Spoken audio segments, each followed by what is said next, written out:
એટલે આ લોકોએ થોડીક સાંભળો ટોટલ 4 એક્વેરિયમ છે, 2 પાર્ટીશનલ અલગ અલગ પ્રકારની પેલી માછલી છે. બહારથી દેખાઈને પડી છે એવી વ્હાઇટ સ્પોટેડ છે. એક કોરલ એન્જલ છે.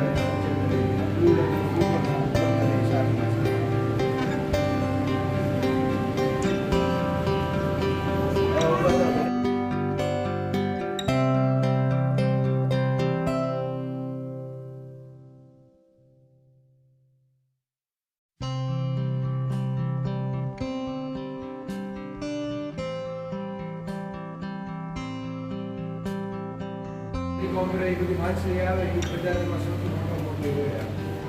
8 ફીટ જેટલી લાંબી થતી હોય, 100 થી 2000 કિલોમીટર. બાજુમાં જે ઓક્ટોપસ છે, 8 હાથ હોય તો 10,000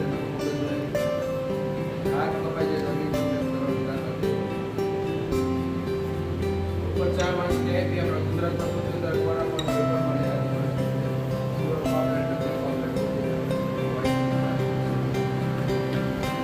ઓક્ટોપસ આપણે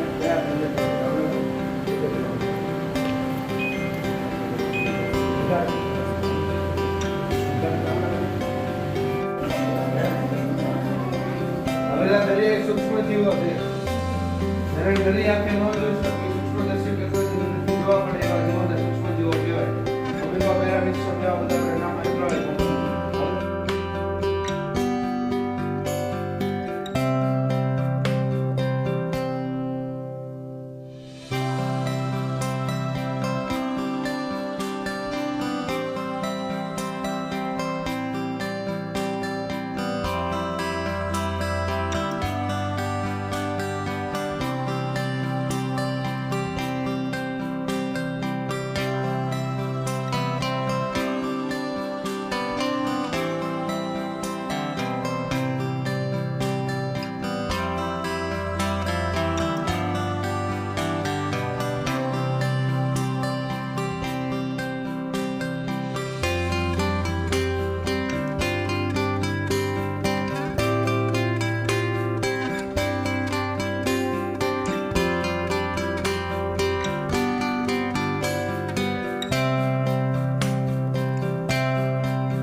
આ છે ને એક પિસ્ટન છે, પિસ્ટન નીચે જાય એટલે રીલ કઈ રીતે ફરે, પિસ્ટન ઉપર નીચે જ જાય છે.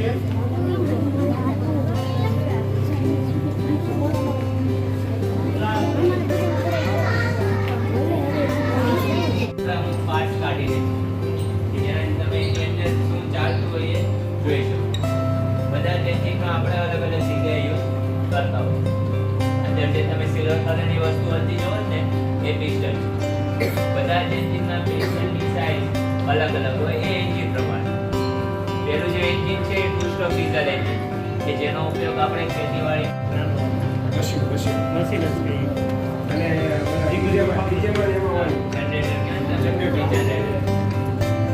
એની પર કે ટુ સ્ટ્રોક પેટ્રોલ જૂની જે બાઇકો આવતી સ્કૂટી છે, લુના છે, બજાજ છે એ બધામાં એનો યુઝ કરવામાં. એની પર કે ફોર સ્ટ્રોક પેટ્રોલ અત્યારની જે ગાડી આવે એક્ટિવા છે, એક્સેસ છે, સ્પ્લેન્ડર છે એ બધામાં એનો યુઝ. આ radial engine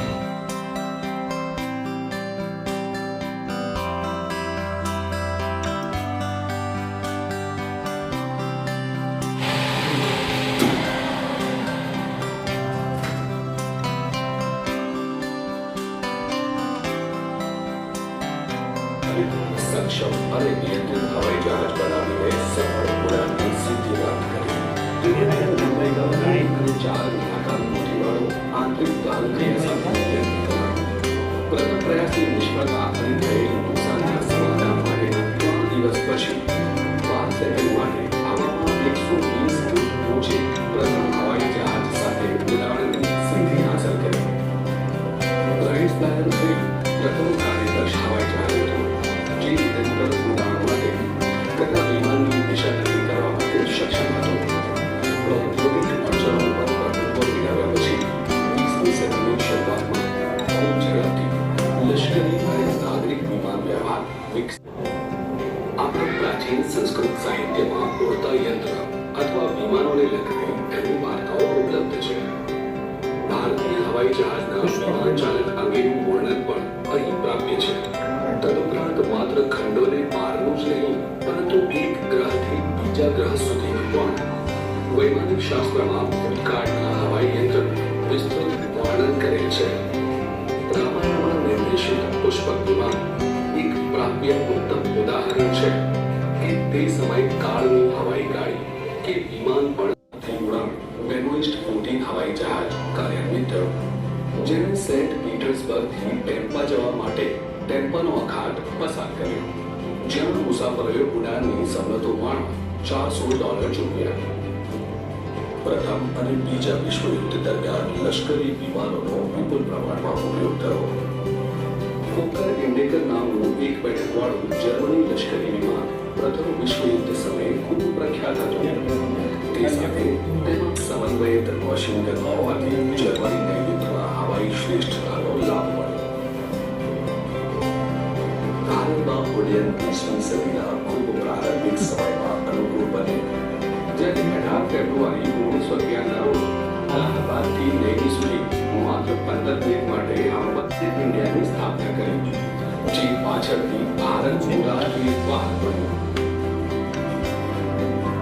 German બનાવટનું Hankel A178 તે વિશ્વનું જેટ યંત્રથી ચાલતું પ્રથમ વ્યવહારુ વિમાન હતું, જેનું ઉડાન પ્રથમ વખત 1939માં થયું અને તેના વિમાન ચાલક એન વોર્સિટ્સ હતા.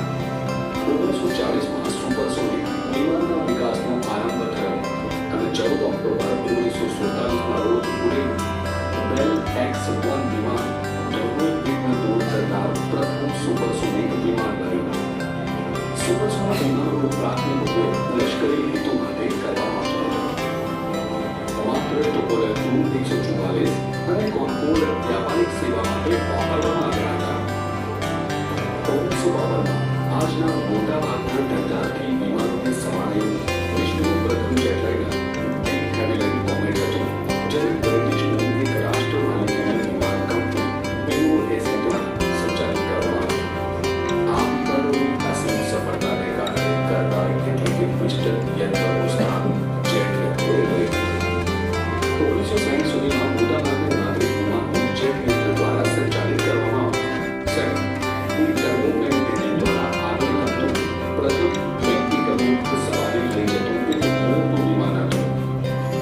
કાર્યક્ષમતાની વૃદ્ધિ અને દરિયાઈ સપાટીથી વધુ ઊંચાઈએ ઉડવાની ક્ષમતાને પરિણામે વધુ ઝડપી, સુરક્ષિત અને વધુ આર્થિક રીતે અનુકૂળ ઉડ્ડયન ઉપલબ્ધ બન્યા. તે પછીના દશકામાં વૈમાનિક ઉડ્ડયન અને વિમાની આલેખન ડિઝાઇનનો ડિજિટલ વિકાસ થતો જોવા મળ્યો. 1995માં બોઈંગ 777 પ્રથમ ટંકારથી વિમાન બન્યું, જે સંપૂર્ણ ગણકયંત્ર સહાયિત કોમ્પ્યુટર એઇડેડ હતું, જેને કારણે આપણે તાજેતરમાં વપરાતું એરબસ A380 4 યંત્રયુક્ત જેટ વિમાન, જે વિશ્વનું મુસાફરો માટે ક્યારેય ન બન્યું હોય તેવું સૌથી વિશાળ વિમાન પ્રાપ્ત થયું. આમ હવાઈ જહાજ વૈશ્વિકરણની પ્રક્રિયાને ઉત્પ્રેરિત કરીને આમ જનતા અને સામાન બંનેને વિશ્વના એક છેડેથી બીજા છેડે જોડે છે.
ડ્રાઈવ જો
ગેલોનોમીટર બરાબર.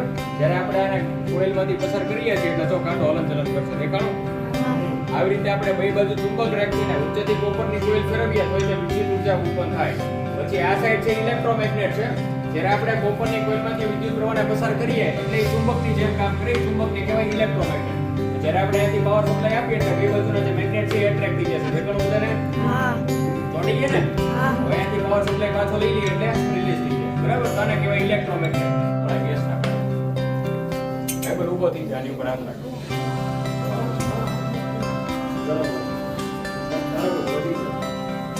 લાગે છે આપણે કેમ લાગે લાગો જો એની આ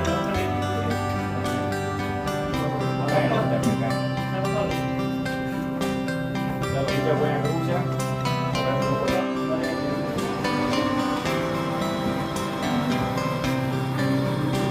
આના વાળ ઊંચા છે વાળ ઊંચા થાય છે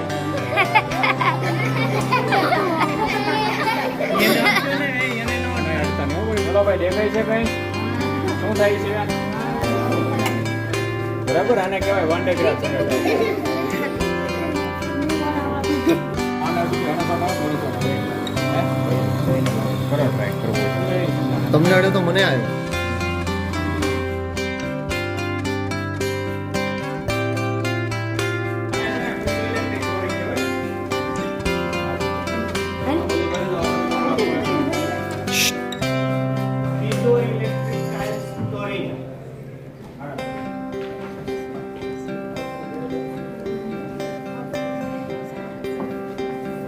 ચાલો ભાઈ, આમાં છે ને આપણે વજન લઈએ એટલે આમાંથી બીજી ઊર્જા ઉત્પન્ન થાય. આને કહેવાય પીઝોઇલેક્ટ્રિક ટોરિંગ.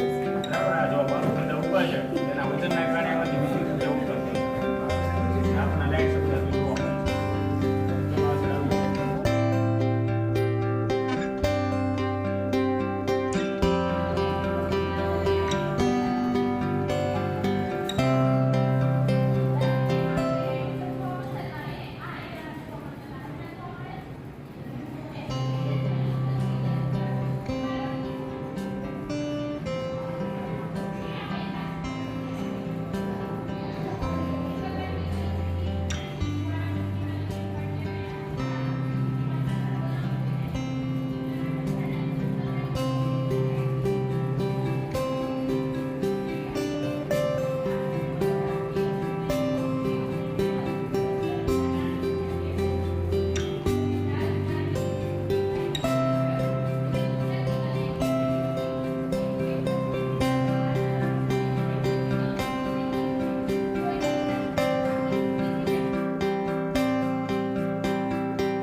પટેલના નેતૃત્વમાં Gujarat council of science and technology Ashok દ્વારા નિર્મિત એક અનોખી નગરી રિજનલ સાયન્સ સેન્ટર ભાવનગર દરિયા કિનારે આવેલ આ નગરમાં નિર્મિત આ સેન્ટરની મરીન એક્વેટિક ગેલેરી સવિશેષ છે, જે મુલાકાતીઓને દરિયાઈ જીવસૃષ્ટિનો નજીકથી પરિચય કરાવે છે.